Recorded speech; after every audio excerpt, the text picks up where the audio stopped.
Okay guys, so this is Dan again with this 210-gallon sump build. I am back to this instead of my plumbing on my 125 that my pump went bad.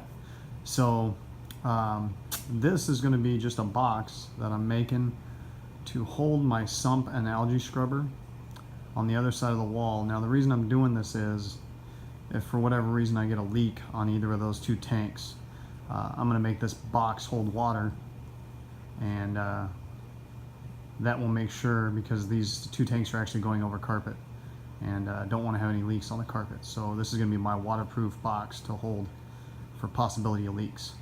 I didn't really do any videos on how I built it, but I'll explain it real quick. Bottom piece is just some 3/4 inch plywood.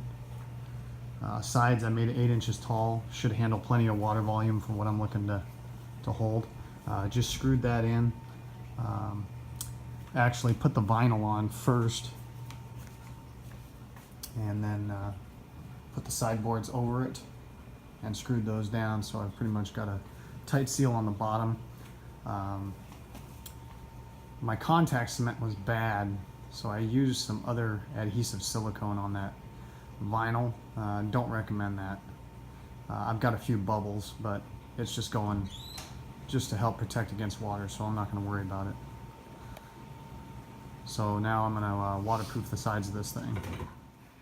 Okay, so when I'm cutting this real thin stuff, since I want a straight edge, I mean this stuff will cut with scissors, but I wanted a really clean edge, and I didn't want to do a straight edge in a razor. So I'm using my table saw. Problem with this is, if I didn't have this piece of wood on here, this stuff would slide right under my guide. So put a piece of plywood on there, pushed it down, clamped it, and here we go.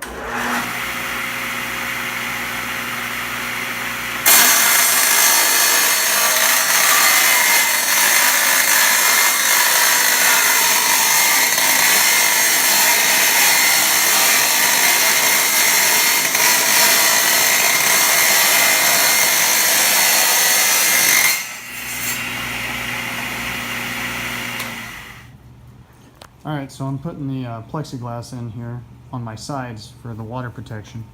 And how I did it is I pulled it all the way through. You should be able to see it there. And then went ahead and put my screws in here to hold that tight.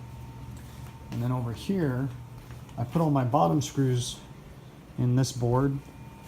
And then pulled this down between the seam.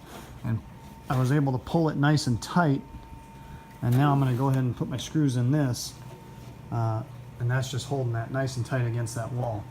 So I'm not even going to use any glue on the inside of this. I'm just going to pull this tight, put the screws in it, that'll hold it, and then I'll run my bead of caulking around the bottom, probably up here on the top. Okay, so all the plexi's in the sides. I went ahead and anchored some screws along the top just to hold it. And I did do a very light sand, just kind of like that. Being as though this is not for looks, it is for a watertight seal. So now I'm just going to caulk it in, and we're about done with this part. So I'm all caulked in, nice watertight seal.